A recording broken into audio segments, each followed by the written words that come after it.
desde la década de los 30, desde 1930, con el auge del dispensacionalismo, varios predicadores tienen un prejuicio contra las iglesias confesionales históricas. Ellos afirman que nosotros creemos en algo que ellos denominaron teología del reemplazo. Ellos creen que nosotros vemos a la iglesia como un reemplazo de Israel.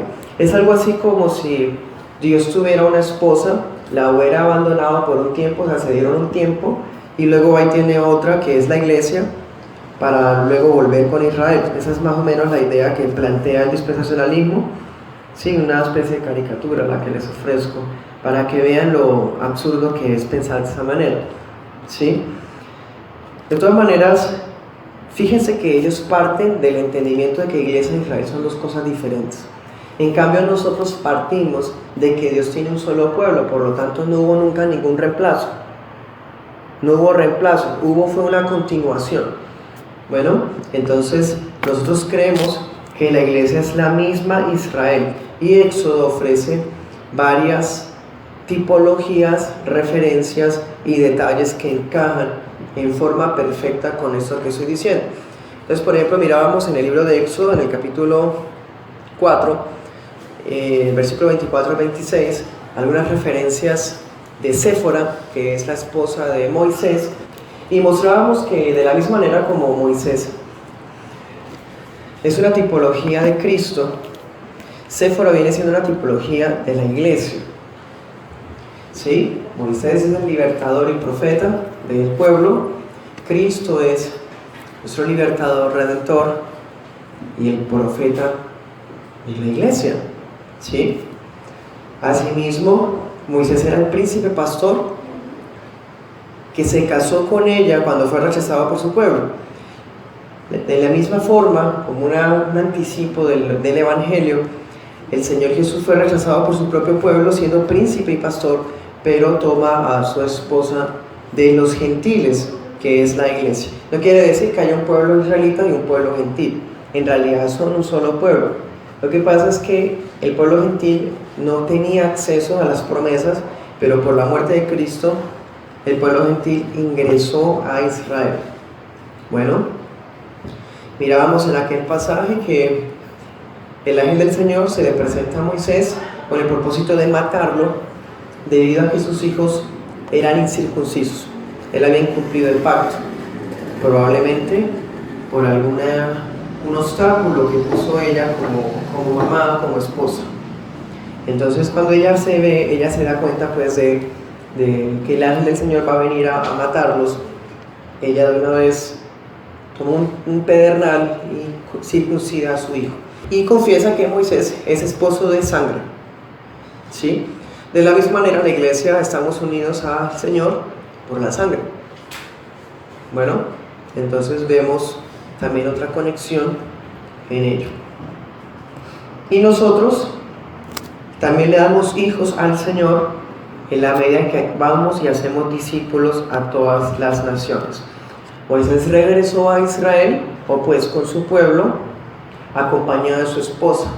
En la segunda venida del Señor Jesús, el Señor, cuando regrese, la iglesia se manifestará juntamente con Él, como mirábamos en 1 Juan 3:2 y Colosenses 3:4.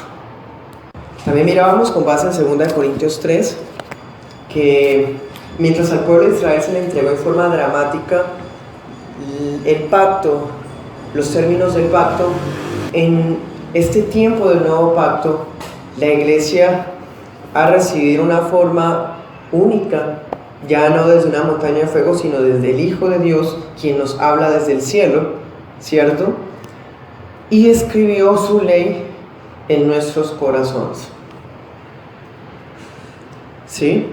También miramos en Éxodo 19 que, como una especie de votos matrimoniales, antes de dar el pacto desde el monte Sinaí, antes del matrimonio, el Señor dice unas palabras a favor de Israel en Éxodo 19:5.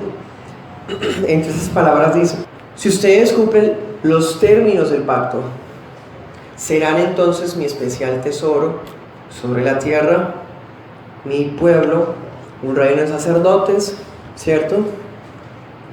Y mira, vamos en 1 de Pedro 2:9, que esas mismas palabras se le aplican a la iglesia, mostrando que efectivamente se trata del mismo pueblo. Bien, entonces las mismas palabras que fueron la base del antiguo pacto son base y se reiteran en el nuevo pacto.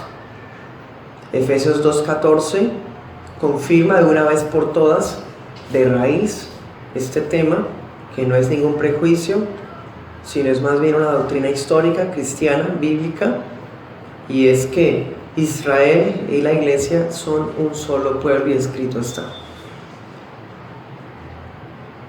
Vamos a 1 de Pedro 1:16. Las escrituras dicen: sean santos porque yo soy santo. ¿Eso en dónde está? En el Pentateuco, en el libro de Levítico. Recordemos, hermanos, que en el libro de Éxodo, uno de los temas centrales, ¿cuál era? La santidad, ¿cierto? Dios es un Dios santísimo, trascendental, inescrutable, purísimo, pero quiere habitar en medio de un pueblo corrupto, terco, perverso, malicioso. Entonces el Señor les brinda al pueblo no solamente los beneficios de las promesas del pacto y las amenazas de la desobediencia, sino que también les da unas exigencias, unos mandamientos. Los más famosos quizás son los de Éxodo 20, que son los 10 mandamientos, el decálogo. Pero en realidad el libro de Éxodo contiene un código que apunta es a la santidad de ese pueblo. Las exigencias que tenía Israel como pueblo en cuanto a santidad, higiene, pureza, aplican también para la iglesia. Sin embargo, no se aplican de una manera literal de la misma forma, porque comprobamos en las Escrituras que el nuevo pacto es mejor que el anterior. El nuevo pacto tiene beneficios y glorias superiores a las del antiguo pacto.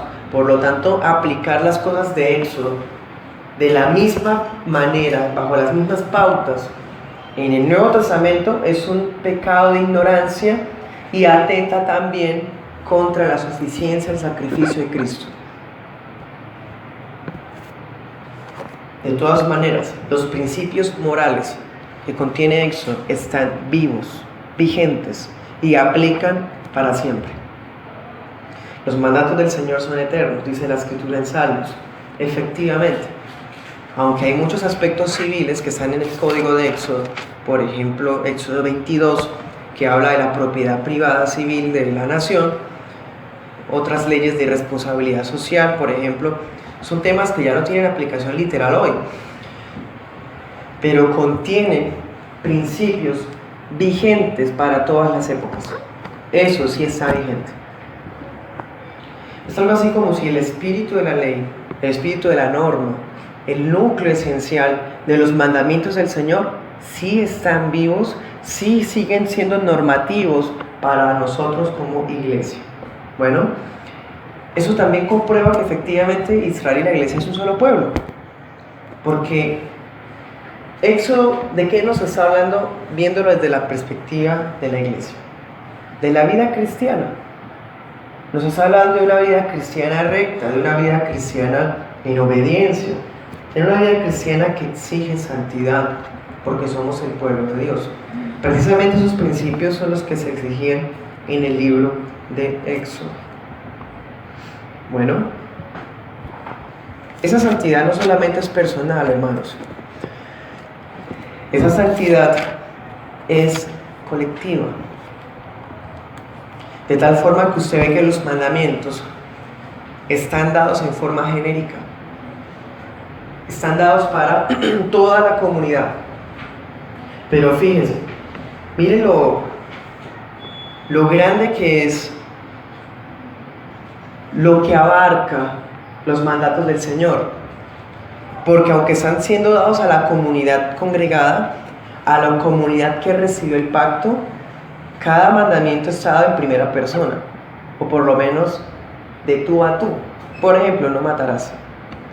Está hablando Dios desde el monte y dice, no matarás.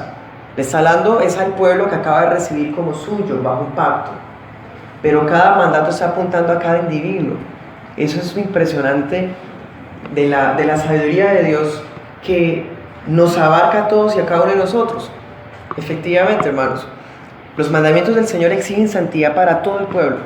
La iglesia tiene que ser santa porque su Dios es santo. Eso significa que cada miembro debe ser santo porque su Dios es santo. Entonces, si hablamos de una santidad colectiva, si hablamos de una santidad que se le exige a toda la comunidad, quiere decir entonces que esa santidad abarca aspectos de relaciones interpersonales, abarca aspectos de la vida en comunidad, de la vida en sociedad. Si nosotros vivimos en santidad, yo no vivo en santidad solamente para mí mismo, yo vivo en santidad para beneficio de todo el cuerpo. Si yo estoy en pecado, el pueblo está en pecado. Si yo estoy en santidad, yo entonces daré beneficios al pueblo. Miremos otros aspectos. 2 de Corintios capítulo 8. Si la escritura dice que la amargura, que el rencor, que la herejía, que el chisme son cosas destructivas y obras de la carne, quiere decir que si yo ando en esas cosas, yo no estoy en santidad. En cambio, si yo me abstengo de esas carnalidades que fluyen de mi corazón, eso significa que he sido santificado y estoy siendo santificado. Y esa santidad beneficia a la iglesia. ¿Se dan cuenta de eso? De la misma manera, por ejemplo, si yo estoy en santidad, va a pasar esto. 2 de Corintios 8:13. Dice: no digo esto para que haya para otros holgura y para vosotros escasez, sino para que en este momento, con igualdad, la abundancia suya supla la escasez de ellos, para que también la abundancia de ellos supla la necesidad de ustedes, para que haya igualdad. Como está escrito, el que recogió mucho no tuvo más, y el que recogió poco no tuvo menos. ¿Dónde está eso? En Éxodo. Miren la forma. El apóstol está usando un pasaje que no nos está hablando de nada de ofrendas, no nos está hablando nada del tema, pero miren el Espíritu Santo cómo nos revela la aplicación que tiene esos textos. Quiere decir que si yo estoy en santidad, si yo estoy en obediencia, la santidad y la obediencia no solo me benefician a mí, sino benefician a mis hermanos, porque la santidad me lleva a mí a ser generoso. Por ejemplo, no es comunismo, no es igualdad. Miremos cómo el apóstol Pablo exhorta a la iglesia de los Corintios allá en el capítulo 8, dándoles razones bíblicas para que participaran de la ofrenda para las iglesias. Hay que ofrendar con alegría, ¿cierto? Textos que pues ya de una u otra manera todos ya hemos conocido. Dice: cuando ustedes den la ofrenda, denla con solicitud. Versículo 6, con una obra de gracia. Versículo 7, en fe, para que ustedes abunden más y más, ¿sí? Versículo 11, ustedes estuvieron prontos a quererlo, pues sean prontos en hacerlo. Y empieza a animar a la iglesia a participar de esta ofrenda y les dice: porque escrito está tal cosa. Bueno, en ese pasaje de Éxodo, ¿qué estaba sucediendo? Es Éxodo 16, ¿cierto? El que habla del maná. Dice la escritura que descendía un vapor y en ese vapor venía como una especie de harina derretida. Era una cosa menuda, redonda, parecía escarcha, ¿sí? La gente dice: ¿qué es esto? Y el Señor le responde: es el pan. Versículo 16. Es un pueblo obstinado. Ya habíamos visto que es un pueblo murmurador. Es un pueblo que siempre quiere hacer las cosas a su manera. ¿Qué es lo más probable que pase? Tiene la comida en su merced. Que alguno vaya, recoja montones para almacenar más ellos en su casa y dejar a los otros sin nada. Así es la gente, hermanos, gente carnal. Entonces, el Señor les provee a todos por igual. Había la tentación de que cuando el padre de familia fuera a recoger, él dijera, esto es para mañana, así no tengo que venir hoy. Esto voy a dejarlo porque como a mi hijo le gusta repetir, a mí me gusta repetir, a mí me gusta una porción doble, entonces llevo a mi conveniencia.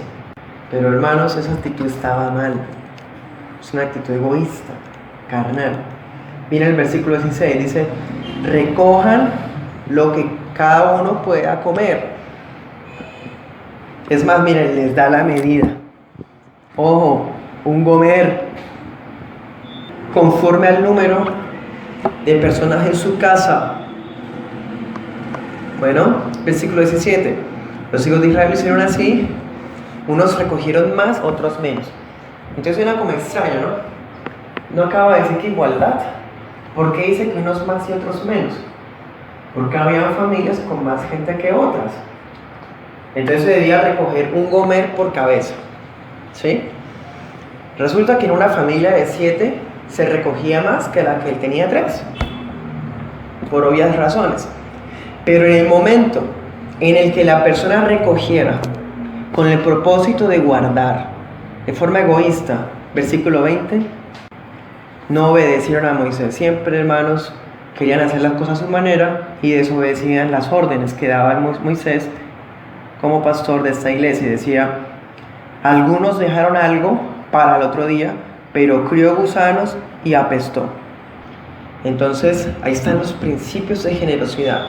Y esos principios de generosidad que estaban en este texto de Hechos 16, el apóstol Pablo está diciendo, la iglesia tiene que vivir de acuerdo a eso también. ¿Nos damos cuenta? ¿Por qué pasa eso? Porque es el mismo pueblo. Nosotros, hermanos, seguimos recibiendo el maná. Ya no en un desierto en forma derretida, yendo los hombres allá a recoger un gomer. Pero el Señor nos da porciones, el pan nuestro de cada día, nos da la exposición de las Escrituras cada 8 días en el día del Señor. ¿Cierto que sí? Corresponderá a los varones administrar los recursos que han recibido para dárselos a su familia en la misma proporción. Y en la misma proporción como recibimos, en esa proporción damos. Damos de acuerdo a cómo podemos dar.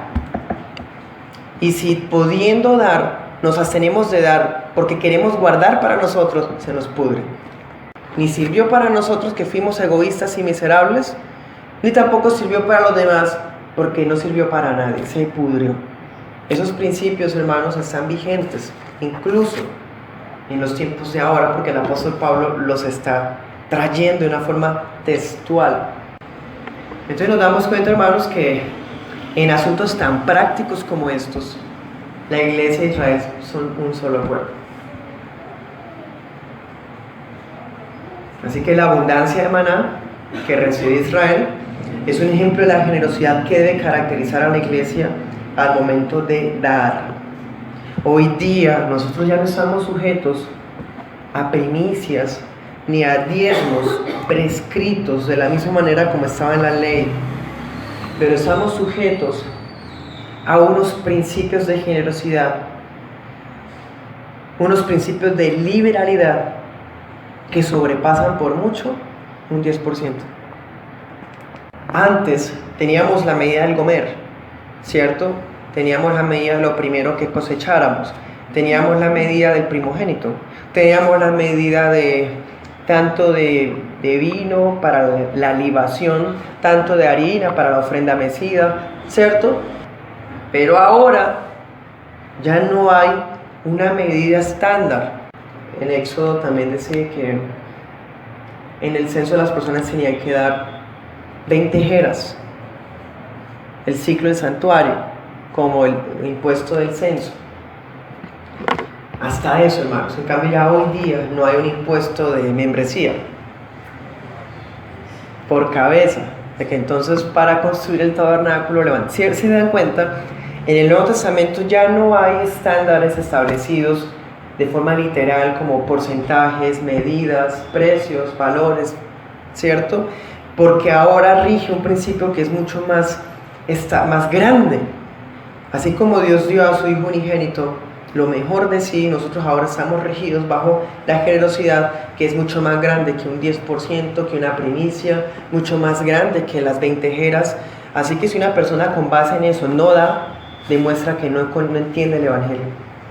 Vamos a Filipenses 4:18.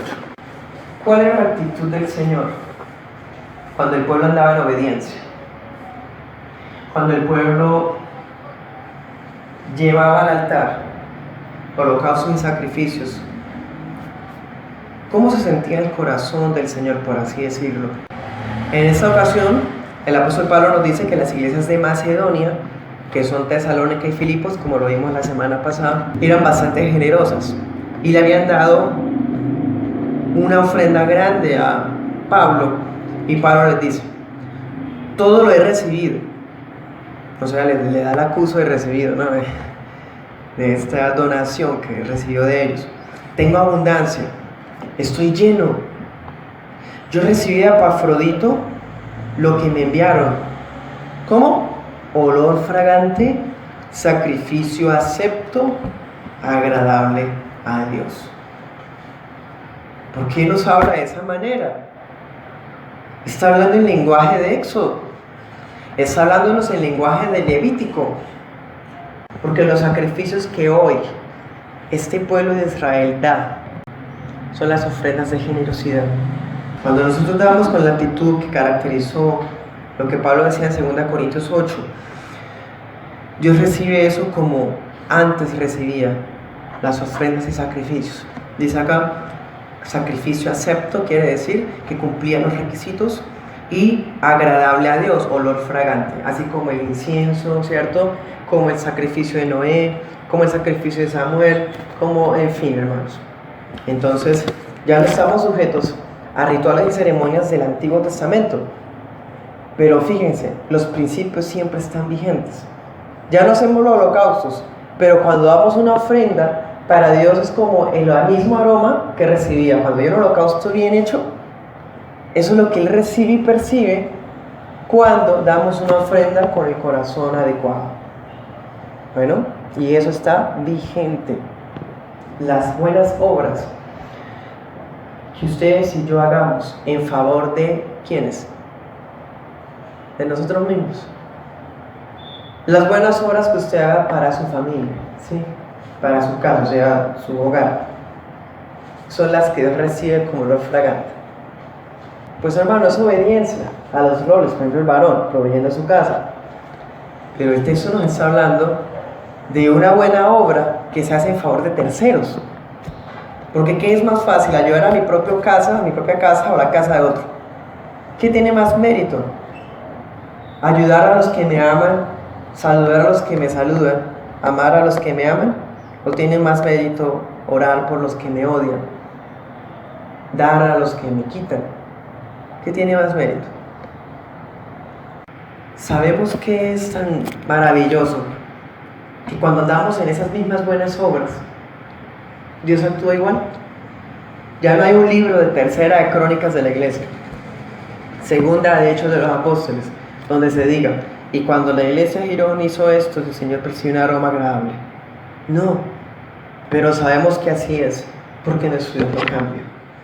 Nosotros vimos, cuando hablamos de Cristo en Éxodo, que la Pascua era quizás el ritual más mesiánico de todos. Tenía muchísimos aspectos que apuntaban al sacrificio de Cristo. Es más, comprobamos que eran sombras incluso de la cena del Señor. Éxodo capítulo 12. Recordemos, ¿cómo se celebraba? Versículo 21. Cada familia seleccionaba un cordero o un cabrito, ¿cierto? El cual era para toda la familia. ¿Cuántas familias habían en Israel? Muchísimas. Recordemos que en el censo hubo más de 620,000 hombres. Si cada hombre es cabeza de familia, entonces habían 620,000 familias, más. Sin contar las de los extranjeros que se habían circuncidado. Así que entonces, ¿cuántos corderos de la Pascua había?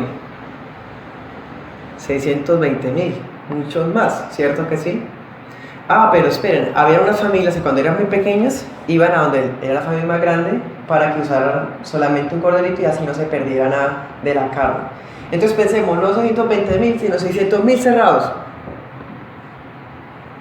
600,000 corderitos para 600,000 familias. Y esos 600,000 corderitos usaron la sangre para cubrir 600,000 puertas. ¿A qué voy, hermanos? A que eso estaba apuntando a la iglesia del Señor. ¿Cuántas iglesias hay hoy? Iglesias del Señor. Muchas. Pero ¿cuántos corderitos hay, hermanos? ¿Cuántos corderos de Dios que quitó el pecado del mundo hay? Uno. Ese corderito, esos 600,000 corderitos de la Pascua están apuntando al único y gran Cordero de Dios que quita el pecado del mundo. Entonces cuando la iglesia del Señor nos reunimos, unas más pequeñas que otras, y participamos de ese Cordero de Dios, así seamos más de 600,000, estamos apuntando a que somos un solo pueblo como iglesia y que tenemos un solo Señor y un solo Dios que nos redimió. Hermoso. Desde ese punto de vista, reconocemos la unidad que existe entre todas las iglesias locales dispersas en todas las naciones. Somos uno. A pesar de nuestras diferencias denominacionales, incluso a pesar de nuestras diferencias históricas, obviamente en aspectos secundarios y terciarios, somos uno solo, un solo pueblo. Los israelitas comieron la Pascua por familias. Muchos corderos representaron al único cordero. Las muchas familias representaban al único pueblo. Muchas familias estaban actuando como si fuera un solo hombre, como el pueblo redimido de Dios. Así también nosotros hoy, en todas las iglesias locales, cuando celebramos las ordenanzas, participamos de la mesa del Señor, estamos demostrando la unidad que tenemos con la Iglesia Universal y que nuestra mirada está puesta en el único Cordero de Dios que quitó nuestros pecados. Y bueno, después de la Pascua que seguía, versículo 17, se contaban 7 días y seguía la fiesta de los panes sin levadura. Era casi como una sola fiesta. Lo único era que se distribuía o se dividía en 7 días. Es decir, había un lapso de 7 días como para que empezara la otra fiesta. Pero era tan maravillosa esa fiesta que esas fiestas empezaron a verse como una unidad. Cuando la gente celebraba la Pascua ya estaba pensando en los panes sin levadura. De la misma manera, hermanos, nosotros hoy ya celebramos nuestra Pascua. Nuestra Pascua ya fue sacrificada por nosotros y ahora estamos viviendo en la fiesta de los panes sin levadura. 1 Corintios 5. O si leamos los del 5, hermanos, a propósito. Dice: deben expulsar a ese hombre y entregárselo a Satanás, para que su naturaleza pecaminosa sea destruida y él mismo pueda ser salvo el día que el Señor regrese. Es terrible que se jacten sobre este asunto. No se dan cuenta de que ese pecado es como un poco de levadura que impregna toda la masa. Versículo 7: desháganse de la vieja levadura, quitando a ese perverso de entre ustedes. Entonces ¿qué? Cuando se haya expulsado a aquel hombre, serán como una nueva masa, preparada, sin levadura, que es lo que realmente son. ¿A quién les está hablando, hermanos? A la iglesia del Señor, al pueblo. Cristo, nuestro Cordero Pascual, ha sido sacrificado por nosotros. Por lo tanto, celebremos la fiesta. ¿Cuál? La de los panes sin levadura. No con el viejo pan de perversidad, de maldad, sino con el nuevo pan de sinceridad y de verdad. Versículo 9 sigue desarrollando la idea. Versículo 11, yo lo que quise decir es que no se relacione con ninguno que afirme ser cristiano y aún así sea inmoral, avaro, idólatra, malediciente, chismoso o borracho o estafador. Ni siquiera coman con esa gente. La Pascua ya fue sacrificada. Cuando celebramos la cena, no hacemos una misa. ¿La misa qué es? La misa es un sacrificio. Entonces el sacerdote romano levanta los elementos y el hombre afirma que se está llevando a cabo un sacrificio. Por eso ellos le dicen al púlpito, le dicen altar. Porque ellos creen que cada cena es un sacrificio. Pero no, porque la Pascua ya fue sacrificada. Cuando celebramos la cena no estamos haciendo un sacrificio. Estamos haciendo un recordatorio del sacrificio. Bueno, todo lo contrario, o más bien, no estamos haciendo el sacrificio de la Pascua porque ya se llevó a cabo, sino que estamos viviendo en la fiesta de los panes sin levadura. Es decir, sacando de nuestras vidas malicia, perversidad, impiedad, inmoralidad, murmuración y todo lo que aquí hablaba, idolatría, estafas, engaños, falta de sinceridad, todo eso es levadura. Y la iglesia tiene la orden de botar eso a la basura lejos. Porque ¿qué decía la ley en Éxodo? Que no se haya entre ustedes ni un poco de levadura. Así también nosotros dice, cuando expulsamos la levadura, ¿somos qué? Nueva masa. Cuando expulsamos la levadura, ¿qué somos? Como los panes sin levadura que está allá en Éxodo. O sea, fíjense, hermanos, que aún las fiestas, y bueno, sobre todo las fiestas, apuntaban al Evangelio. Para nosotros, los panes sin levadura van mucho más allá que comer realmente pan sin levadura. Porque ya conocimos qué significaba ese pan, duro, seco, que tenía que comerse con hierbas amargas, ¿se acuerdan? Tenía que comerse las personas amarradas a un cinturón para salir corriendo de Egipto. Ya no tenemos que tocar esos elementos porque estamos viviendo en lo que esos elementos representaban. Estamos viviendo en el cumplimiento. Ese es el Nuevo Testamento. Ese es el nuevo pacto. Bueno, entonces, hermanos, vuelvo a lo que les decía al comienzo. La fiesta de los panes sin levadura anticipa la santidad que Dios exige a la iglesia. Es un anticipo de la sinceridad. ¿Puede alguien ser mentiroso con Dios? Escrito está, de Dios nadie se burla. Mi transparencia, mi honestidad, mi sinceridad es para mí, hermano. ¿Qué es eso? La santidad colectiva de la que les estaba hablando. Es que el Señor conoce mi corazón y yo le hablo con todo el corazón, pero no le habla el corazón a los hermanos. Es engañador con los hermanos. ¿Cómo se manifiesta que una persona es hija de Dios? ¿Porque lo dice? ¿Porque asiste a una iglesia? Escrito está. En eso se manifiestan los hijos de Dios y se diferencian de los hijos del diablo. Todo aquel que no hace justicia, que no ama a su hermano, no es de Dios. Versículo 18. Hijitos míos, no habemos de palabra ni de lengua, o sea, de falta de sinceridad, sino de hecho y en verdad. O sea, si nosotros no amamos a nuestro hermano que sí podemos ver, ¿cómo podemos amar al Dios que no vemos?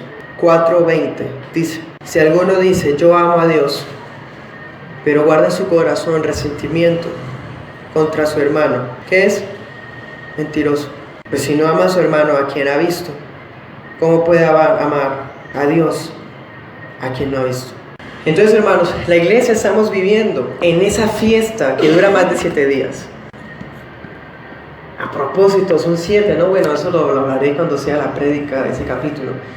El 7 es número de plenitud, de perfección, por lo tanto, 7 días se refería a todos los días de nuestra vida, a la iglesia. El mismo principio de interpretación que usamos en Apocalipsis, estamos viéndolo que se aplica para la vida práctica.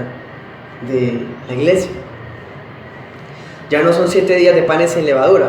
Entonces hagamos una Semana Santa evangélica donde por 7 días amemos a nuestro hermano, botemos a la basura la levadura y seamos sinceros. Pero los otros 358 días de la semana, no, porque ya se acabó la fiesta de los panes sin levadura. Viéndolo de esa manera, es más exigente vivir en el nuevo pacto que en el antiguo. Eso es vivir el evangelio. Uno de los requisitos para que el cordero fuera apto y para que la fiesta se llevara a cabo correctamente era que los huesitos del cordero no podían quebrarse. Ya vimos en Juan que eso apuntaba a Cristo.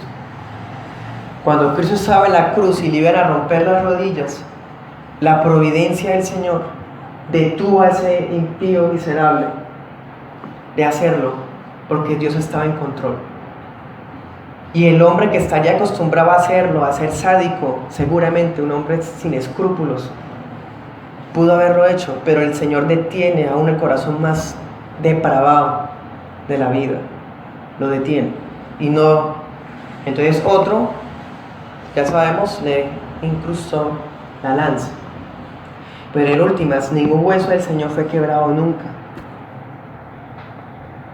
Imaginémonos también en la providencia del Señor. El Señor guardó los huesitos del niño Jesús cuando jugaba. El niño Jesús nunca se rompió un brazo, nunca se rompió nada, hermano, porque era el Cordero Pascual, por ejemplo. Pero ni siquiera en ese día, que era la que se estaba efectuando la Pascua, se le rompió ningún hueso a nuestro Cordero, el Señor. Entonces ya vimos, apuntaba a Cristo, amén. Pero también apunta a la iglesia. La iglesia es el cuerpo de Cristo. De la misma manera como aquella señal mesiánica de que no sería quebrado ningún hueso del Mesías sufriente. De la misma manera, hermanos, el Señor está anunciándonos que Él iba a preservar a su iglesia. No solamente estaba preservando el cuerpo del Señor, lo cual era necesario, también está apuntándonos a que el Señor sigue preservando al cuerpo del Señor. Así, hermanos, el diablo coja un garrote para romper unas piernas al cuerpo de Cristo. La providencia del Señor hace que ese garrote se desplome y ese hombre dé la retirada. No solamente estaba apuntando literalmente a la preservación del cuerpo humano del Señor en la cruz, sino también a la respuesta divina, algo que el Señor oró en Juan 17:23. Jesús oró y dijo: Padre, te pido que ellos sean uno. Así como tú, Padre, y yo somos uno, que ellos también sean uno. Pero estamos divididos realmente en denominaciones, títulos y personerías jurídicas. Esas cosas en realidad no nos dividen, porque seguimos siendo uno, como lo acabamos de comprobar. El Cordero nos hace uno, y somos el mismo cuerpo. La oración del Señor, el Padre no dijo: no, hijo, este pueblo es muy terco de corazón, son muy malos, ellos no han tomado la decisión de seguirme, de ser unidos, no puedo concederte esa petición, hijo. En serio, hermanos, si el Señor contesta las oraciones de nosotros, que somos hijos adoptivos, ¿cómo no va a contestar la oración de su Hijo, que es Dios mismo?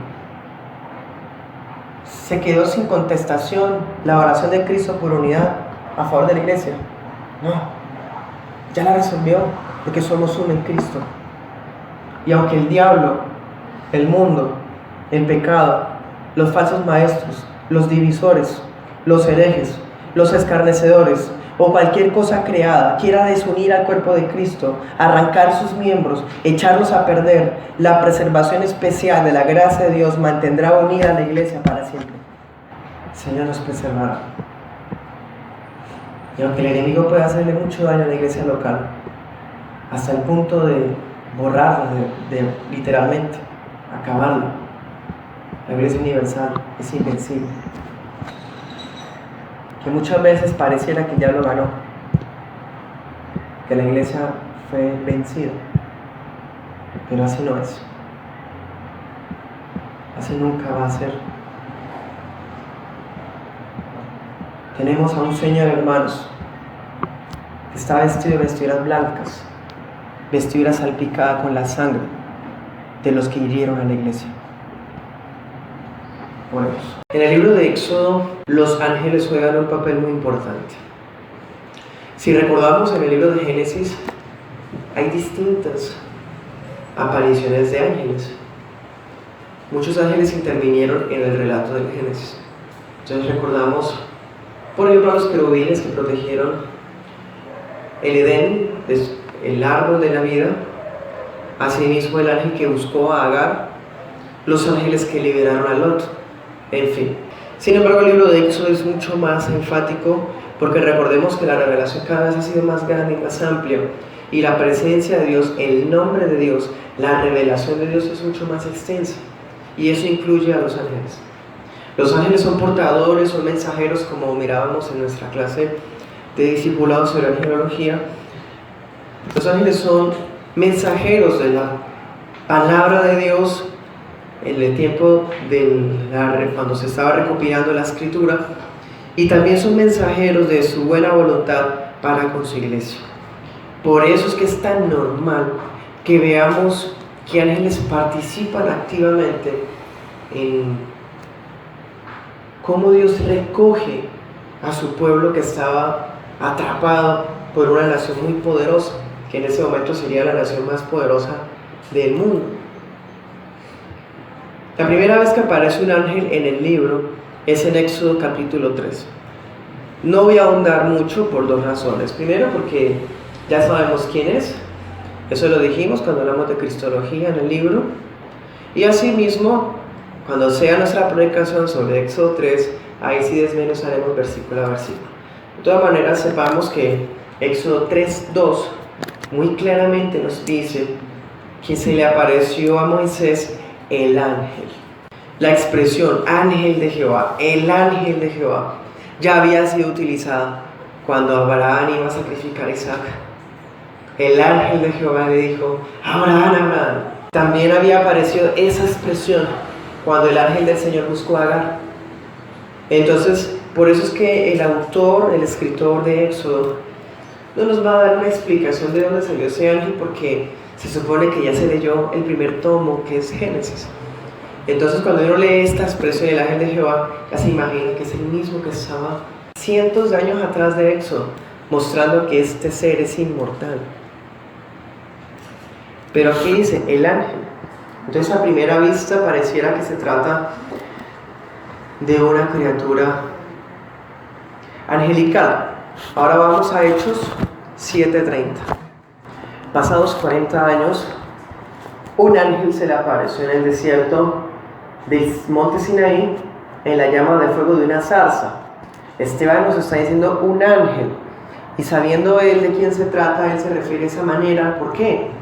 Recordemos el contexto. Esteban le está hablando a los fariseos, quienes niegan la identidad de Cristo como Mesías, como Redentor, como Dios más aún. Entonces, por eso Esteban, no es su propósito decir o darle una clase a los fariseos de que ese ángel era Cristo. Miremos el 35 también. Dice: a este Moisés, a quien habían rechazado, diciendo: ¿quién te ha puesto por gobernante y juez? A este Dios envió como gobernante y libertador por mano del ángel que se le apareció en la zarza. Fue un ángel el que hizo la convocatoria, el que le dio la misión, el que le dio las indicaciones de qué debía hacer. Ya sabemos que este ángel es Cristo, ¿sí? Es más, ese mismo ángel que había aparecido allá en Éxodo 3, vamos a encontrarlo muchas veces más. El pueblo de Dios está siendo redimido por Dios mismo, y tanto es así que Dios no envía, sino que Él mismo viene a redimir a ese pueblo. Entonces miremos Éxodo 14:19, que cuando los egipcios vienen detrás, este ángel toma una actitud de protección. 19 dice: el ángel de Dios Dice, iba delante del campamento de Israel, se apartó y se puso detrás de ellos. Asimismo la columna de nube que iba delante de ellos se apartó y se puso a las espaldas. Entonces el mismo ángel de Jehová que se apareció en la zarza es el mismo ángel de Dios que estaba en esa nube.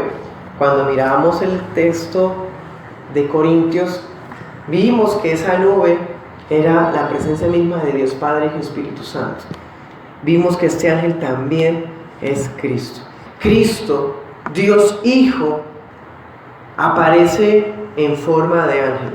Es una manifestación preencarnada. Y este ángel estaba no solamente redimiendo a la nación, sino también protegiendo a la nación. Los saca a todos por escuadrones, en un orden de ejército, organizadamente. Y ese mismo ángel mantiene el orden desde el cielo, ahí literalmente. Pero cuando ve que los enemigos de ese pueblo vienen detrás y están a punto de hacer daño, el ángel toma esa posición de defensa en la retaguardia. Ese es Cristo mismo.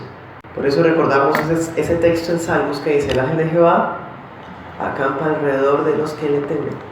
Es Cristo debido a la cercanía que tiene con el pueblo. Hechos 7:38. Por Éxodo sabemos que ¿quién fue el que le dio los mandamientos a Moisés? Jehová Dios mismo. Dios mismo, y Cristo estaba ahí presente, como dice también el mismo libro. Hablaba con Moisés cara a cara, como cuando uno habla con un compañero. ¿Se acuerdan todas esas referencias? Pues miremos qué dice Hechos 7:38. Este es aquel Moisés que estuvo en la congregación en el desierto con el ángel que le hablaba en el monte Sinaí, con nuestros padres, y que recibió palabras de vida para darnos.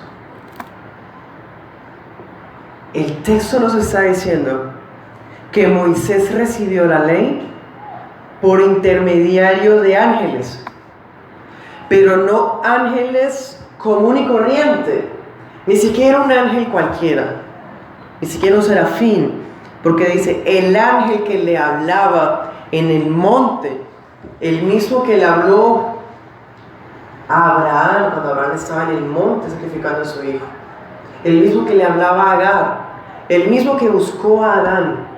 Ese mismo ángel era el que estaba hablando con Moisés, pero Éxodo nos decía que era Jehová.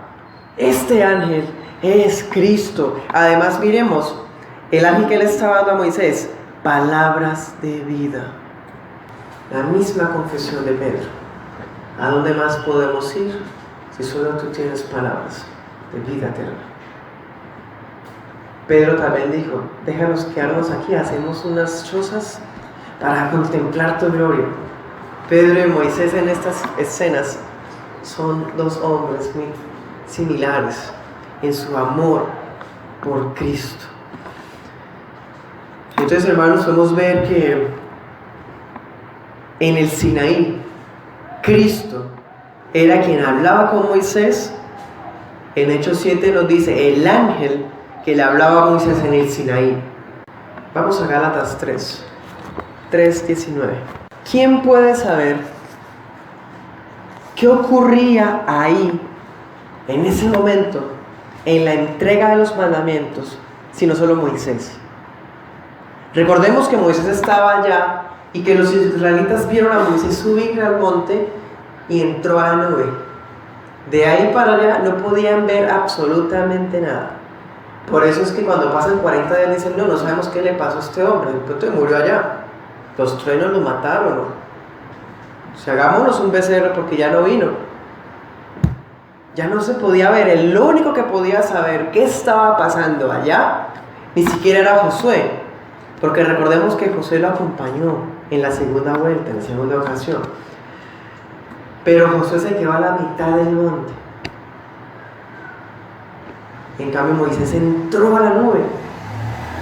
Entonces, solamente humanamente hablando, Moisés podría saber qué estaba pasando en ese monte. Entonces, la otra manera de saber qué estaba pasando en ese monte es por revelación extraordinaria. Que el Señor le revele a un apóstol, a un profeta, qué pasó ahí. Y ya sabemos qué pasó. En Gálatas 3:19 se nos dice: ¿para qué sirve la ley? Fue añadida a causa de las transgresiones, hasta que viniera la descendencia a quien fue hecha la promesa. Y esa ley fue dada por medio de ángeles, en manos de un mediador. El Espíritu Santo nos está diciendo de qué manera recibió Moisés los mandamientos. Sabemos por Éxodo que Moisés estaba postrado, ¿cierto? Que la gloria lo había contagiado tanto que ya brillaba su rostro, que estaba en ayunas por 40 días, 40 noches, que había una nube. Tenemos descripciones, pero ¿qué vio Moisés? No solamente vio las espaldas de Cristo, el ángel que le hablaba, sino que ahí en esa montaña, en ese monte, habían ángeles siendo testigos de la entrega de los mandamientos.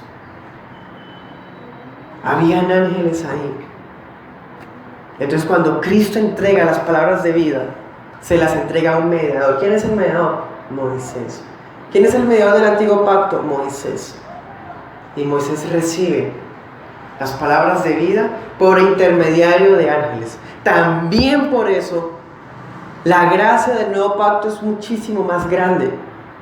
Porque ya no hubo un intermediario como Moisés, mortal, frágil y pecador.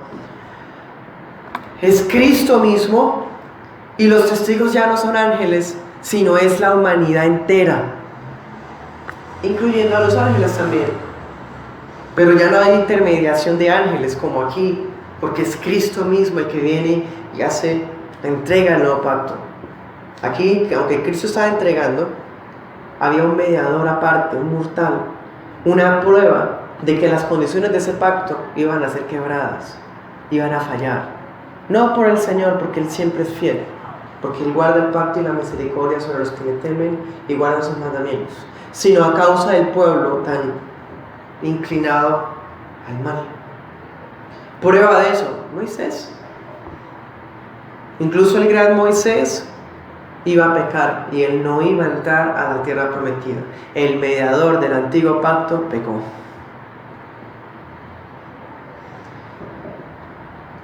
Entonces esas palabras que eran de vida se tornaron en palabras de muerte. Dicen los profetas, sobre todo Isaías, que los mandamientos de Dios empezaron a volverse reglas y reglas y reglas y reglas. El A, B, C, D, E, A, E, I, O, U de los mandamientos. Entonces empezaron a obedecer y a obedecer, y lo que obedecían, desobedecían de otra manera. La ley los mató. Y aquello que debía darles vida terminó matándolos. ¿Cómo es posible que pase que palabras de gloria, buenas y de vida, lleven muerte? Porque nosotros no podemos cumplir esa voluntad y esos estándares. Por eso se requirió un mejor pacto, un nuevo pacto, y eso da por viejo al anterior, pronto a caducar, dice Hebreos. Asimismo, miremos Éxodo 32, 34. ¿Cómo fue esa solemnidad? No solamente hubo truenos, temblor, sonido de trompeta, un mediador que tuvo 80 años de preparación, sino también una entrega solemne en el cielo por parte de Cristo, pero sin revelarse. Se reveló como un ángel, no como es quien en realidad. Aunque Moisés sabría quién es. Éxodo 32, 34 dice: ve pues ahora, lleva a este pueblo a donde te he dicho. Mi ángel irá delante de ti, pero en el día del castigo los castigaré por su pecado. Señor, no destruyas a este pueblo que es rebelde. Ya me he dado cuenta que su servicio es dura y terca, pero son tuyos, porque tú viniste y lo redimiste. Si tú lo extinguieras con una suma de tu poder, ¿qué dirán los egipcios de ti? ¿Que no fuiste capaz de meterlos a donde les dijiste? ¿O que eran tan malos que tú no te los aguantas? Que eso no suceda con tu nombre. Ten misericordia, es más, bórrame a mí, pero a ellos no. Esa era la intercesión de Moisés. Y el Señor dice, mi ángel. ¿Cuál ángel? El mismo de Éxodo 19, el mismo de Éxodo 3. Mi ángel irá delante de ti. Es una promesa, esa es la promesa que hacía referencia. El Señor promete la compañía y protección de Él a través de ese mismo ángel. Ese mismo ángel es Cristo. Entonces es una protección superior a la que Miguel podría brindar, a la que algún arcángel podría brindar, porque es Dios. Esa protección la tiene la iglesia, porque ya no es un ángel, el ángel de Jehová. Ya lo vemos como es en realidad, el Mesías de Jehová, Dios Hijo, el ungido del Espíritu. Él pelea por nosotros y nos protege a nosotros. Miremos 33:2 ahí adelantico. Dice, yo enviaré delante de ti el ángel y echará fuera al cananeo, al amorreo, al eteo, al fereceo, al cananeo, al heveo y al jebuseo. ¿Cómo es que la iglesia hoy esté reclamando y exigiendo presencia de ángeles, o queriendo ser ángeles, o anunciando nuevos títulos de ángeles sobre mortales?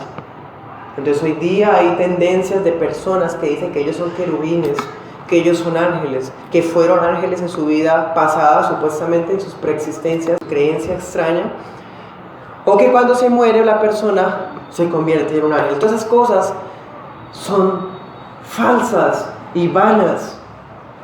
La iglesia no necesitamos reclamar ángeles para que Dios nos proteja.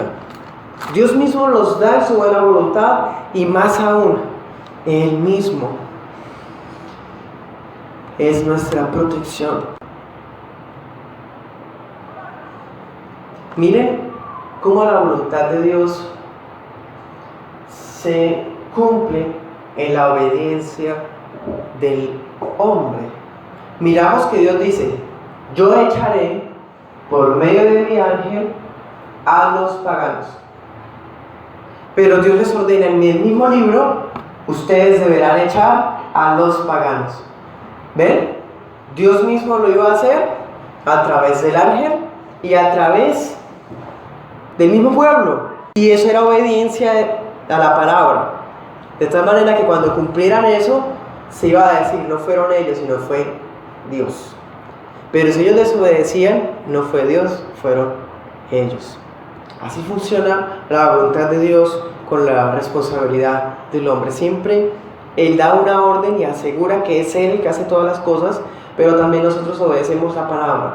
Cuando obedecemos la palabra, sabremos que fue Dios el que nos impulsó por su voluntad. Cuando la desobedecemos es porque nosotros mismos fuimos los que fallamos. Este ángel sería el que va a echar a los cananeos de la tierra prometida.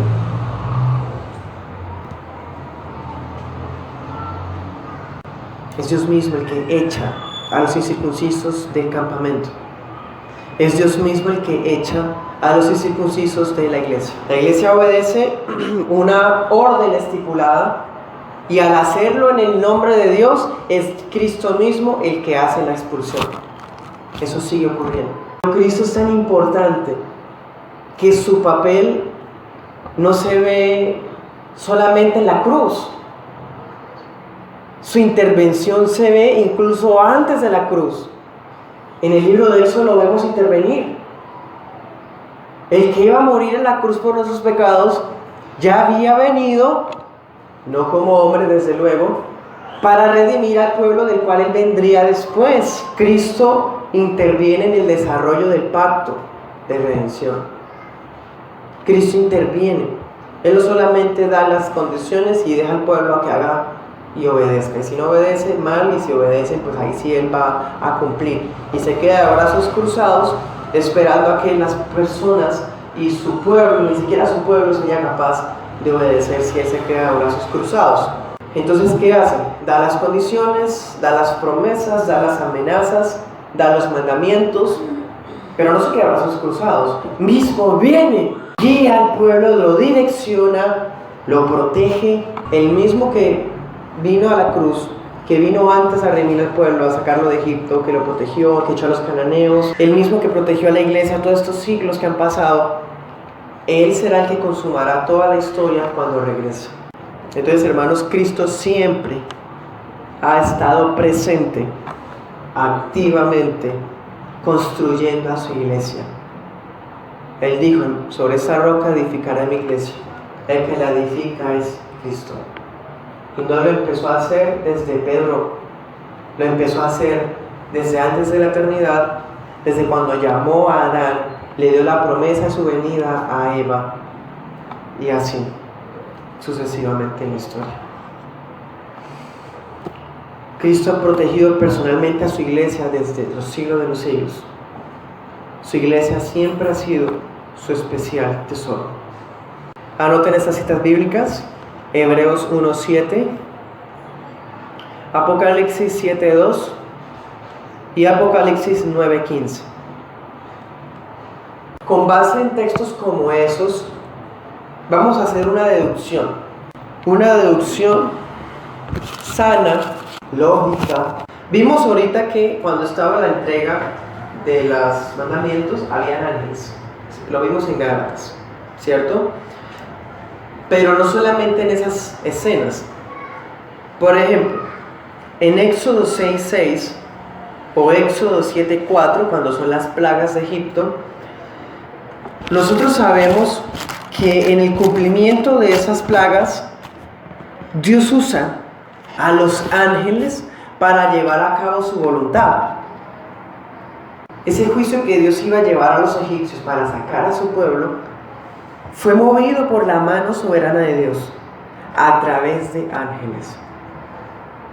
Vemos en Éxodo 12:12, en ese versículo es más específico la intervención de los ángeles. Dice el Señor: yo pasaré aquella noche por el país de Egipto, voy a herir a todo primogénito en Egipto, así de los hombres como de las bestias, ejecutaré mis juicios en todos los dioses de Egipto, yo Jehová. ¿Sí? El Señor está diciendo: yo mismo lo voy a hacer. Yo mismo lo voy a hacer. En el versículo 13 dice: la sangre de la Pascua les será señal en las casas donde ustedes estén. Veré la sangre y pasaré de largo. Y ahora miremos el 23. Jehová pasará hiriendo. Definitivamente es el Señor el que libera al pueblo. Pero luego, ¿qué dice? No dejará entrar al heridor en sus casas para herir. Entonces vemos que había estado diciendo: yo mismo lo haré, yo mismo, yo los sacaré, yo los redimiré, yo los liberaré, yo heriré, yo, Jehová. ¿Sí? Y ahora nos dice que Él mismo pasará de largo, y luego habla de un tercero, de un heridor. Ese ángel que iba a llevar muerte a donde sea que el Señor pasara. Es un ángel el que está siendo usado para ese juicio contra los egipcios, pero también usó ángeles para llevar a cabo su voluntad, porque como sabemos, los ángeles son espíritus ministradores que cumplen la voluntad de Dios y que a la vez protegen y le sirven al pueblo de Dios. Si ellos pueden formar fuego, formar viento para cumplir la voluntad de Dios, como dice Hebreos 1, de la misma manera, con tal de obedecer la voluntad de Dios, se vuelven un ángel heridor para matar a los primogénitos de los egipcios. Ahora, hermanos, en contraste, ¿no?, con todo esto que hemos hablado, insisto, el Evangelio es mucho más glorioso, porque Cristo se ha revelado. Es más, estamos en una responsabilidad más grande que la de Él. Las personas piensan que Dios en el Antiguo Testamento era mucho más rígido, que Dios en el Antiguo Testamento era casi iracundo, donde si hubiese alguna desobediencia, Él intervendría para acabar. Entonces, por eso se ve muchas veces al Antiguo Testamento como algo terrible, como es, sálvese quien pueda, como aquí que obedecer los mandamientos, porque si no, fuego consumidor viene sobre las vidas de la gente. Hermanos, esa visión es bastante pobre de quién es Dios, porque si pudiéramos hacer un análisis de todo el Antiguo Testamento, quizás la palabra más repetida refiriéndonos a Dios, el atributo más notable es la misericordia. Pero ahora estamos bajo unas condiciones nuevas. Esas condiciones nuevas no nos van a dar libertades que antes no teníamos, o no es más conveniente, más rico vivir en este tiempo. Dijimos alguna vez en ignorancia, ay, qué rico vivir en este tiempo, porque el tiempo antes era muy difícil. La Escritura nos muestra que es más difícil este tiempo, hay más responsabilidades en este tiempo. Hebreos 2. Y se confirma una vez más la intermediación de ángeles en el Antiguo Pacto. Es necesario que con más diligencia atendamos a las cosas que hemos oído. ¿Cuáles cosas, hermanos? El Evangelio. ¿Cuáles cosas? Versículo 1-2, capítulo 1-2 decía que el Hijo nos ha hablado. Esas cosas, la palabra del Hijo. Dice, no sea que nos escurramos, dice en el griego, que nos deslicemos. Porque si la palabra dicha por medio de los ángeles, ¿ven?, fue firme, toda transgresión y desobediencia recibía castigo, una justa retribución. ¿Quién no sabe eso? Todos sabemos que había retribuciones tremendas contra el desobediente, que eran pactos firmes. Si ustedes no obedecen, les enviaré 7. Si ustedes no obedecen, tampoco les envío 7 plagas peores. Si tampoco, 7 plagas peores. Y si no, entonces los llevaré cautivos y los dispersaré por las naciones. Eso es lo que habla, hermanos, de Deuteronomio 28. Sí era firme y había justa retribución. Pero ahora no. Ahora pues es firme, ¿no? Pero no hay justa retribución porque el amor, la gracia, se reveló en Cristo de tal manera que Él nos dio paz. Nos dio paz y vivimos en amor y paz con Dios. Donde Él ve el pecado en las vidas de la gente, no hace nada. No les envía palabra para que cambien. Los deja porque es un proceso. Entonces abandona a las personas porque ya tienen la gracia de Dios en Cristo. Hermanos, ese mensaje es peligroso, es diabólico. Eso no enseña la Escritura. Hebreos 2:3 dice, ¿cómo escaparemos? Nosotros, que pensamos estar en mejores condiciones que los del Antiguo Pacto, que pensamos estar en mejores libertades que los del Antiguo Pacto, que pensamos estar bajo un amor y una gracia dulce, donde se queda callado Dios y se hace el que no vio cuando pecamos. No es así. ¿Cómo escaparemos nosotros si descuidamos una salvación tan grande? ¿Qué es descuidar? Oír y no aplicar la palabra, ser negligente en la iglesia, deslizarse porque pues como hay libertades, pues ¿cómo escaparemos nosotros? En otras palabras, ustedes piensan, iglesia, le habla el pastor de los Hebreos, que pueden escapar del juicio de Dios si desobedecen el mandato de Dios. Ustedes piensan que en el Antiguo Pacto, cuando alguien pecaba, pasaba desapercibido y era como si nada. ¿Ustedes piensan eso? Sé que no, porque ¿quién va a pensar eso? Pero entonces el pastor les dice, si así era antes, que fue entregada por medio de ángeles, que todavía no había sido ni los profetas ni los apóstoles,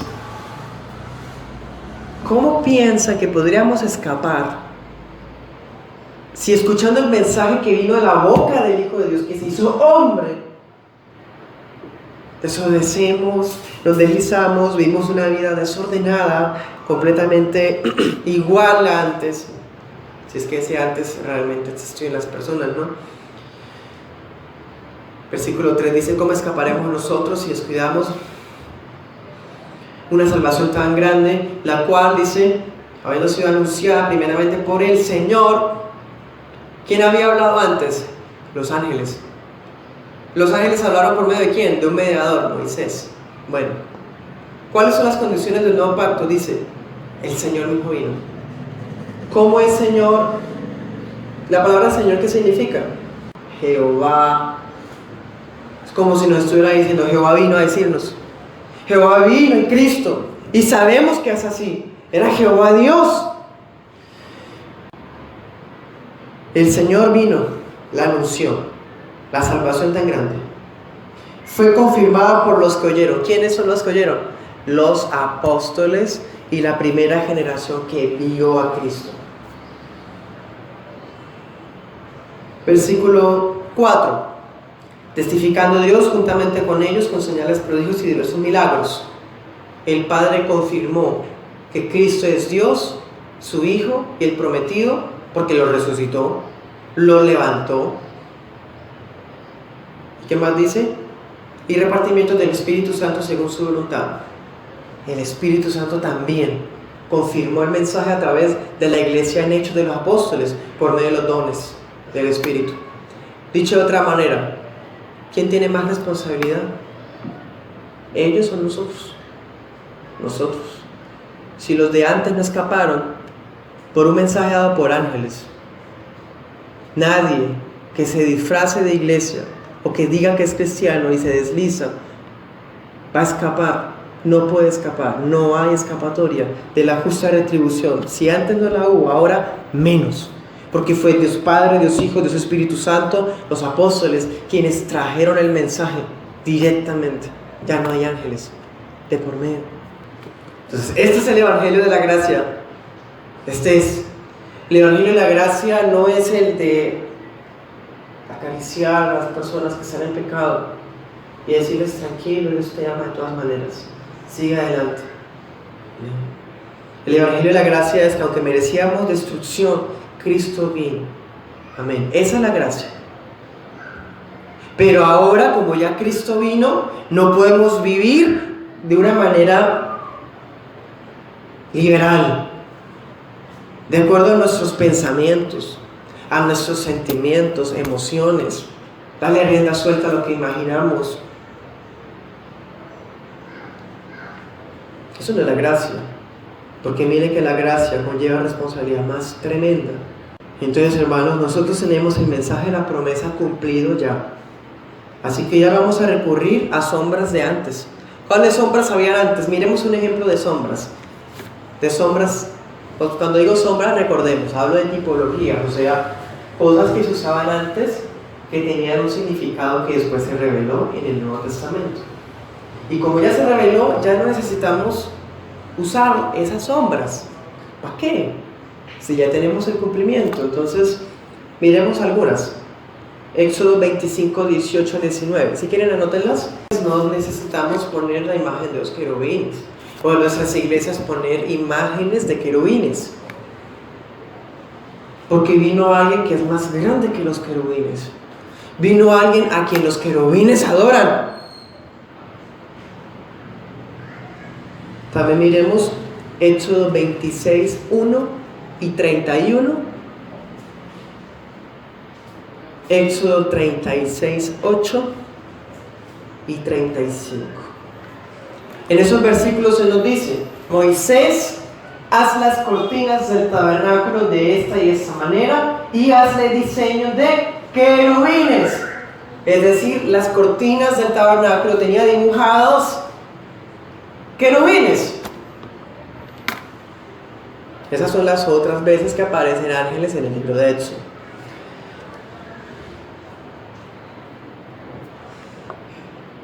Necesitamos hacer dibujos de querubines para la iglesia. Roma utiliza esos versículos para justificar el uso de imágenes. Eso es una falacia, porque aquí en Éxodo 25, 37, 26, 36, el que está dando la orden de crear esas imágenes es Dios. El legislador puede crear excepciones. Dios dijo, no hagan imágenes de lo que está en el cielo, pero luego dijo, hagan querubines. ¿Qué quiere decir? Que Él dio la legislación y Él puede crear las excepciones porque Él es Dios.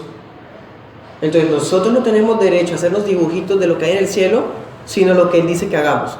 Y ya dijo eso que estaba ahí. Si el arca y el tabernáculo ya cumplieron su propósito, ya lo vimos en Cristo, en el Espíritu Santo, en la iglesia, ya no necesitamos usar el arca o usar el tabernáculo, y mucho menos el mobiliario. Necesitamos hacer las cortinas del tabernáculo, pelo de cabra, vello torcido. No lo requerimos, ya llegó el cumplimiento. Ya no hay sombras, ya hay cumplimiento. Bueno, entonces definitivamente y en todo sentido estamos en mejores condiciones de revelación, y entre más revelación hay más responsabilidad. Porque al que mucho se le da, más se le exige. Y si nosotros se nos dio ya todo, nosotros estamos bajo más responsabilidad que ellos. ¿Y en qué consiste también la gracia? En que siendo que ahora debería ser y es más difícil humanamente hablando, el Espíritu Santo nos va a llevar para que esta carrera, a pesar de que sea dura, difícil, llena de tribulaciones y pruebas, en nuestro interior, nuestro ser interior, en vez de cada vez ir deteriorándonos y decayendo espiritualmente, en realidad cada vez más adquirimos más peso de gloria y vamos aumentando y aumentando. Y mientras nuestra carne empieza así a envejecer, a desaparecer, a deteriorarse, el ser interior cada vez es más grande, cada vez es más firme. Esa es la gracia. Y el peso de la ley no nos va a aplastar. La gracia nos va a llevar adelante en Cristo.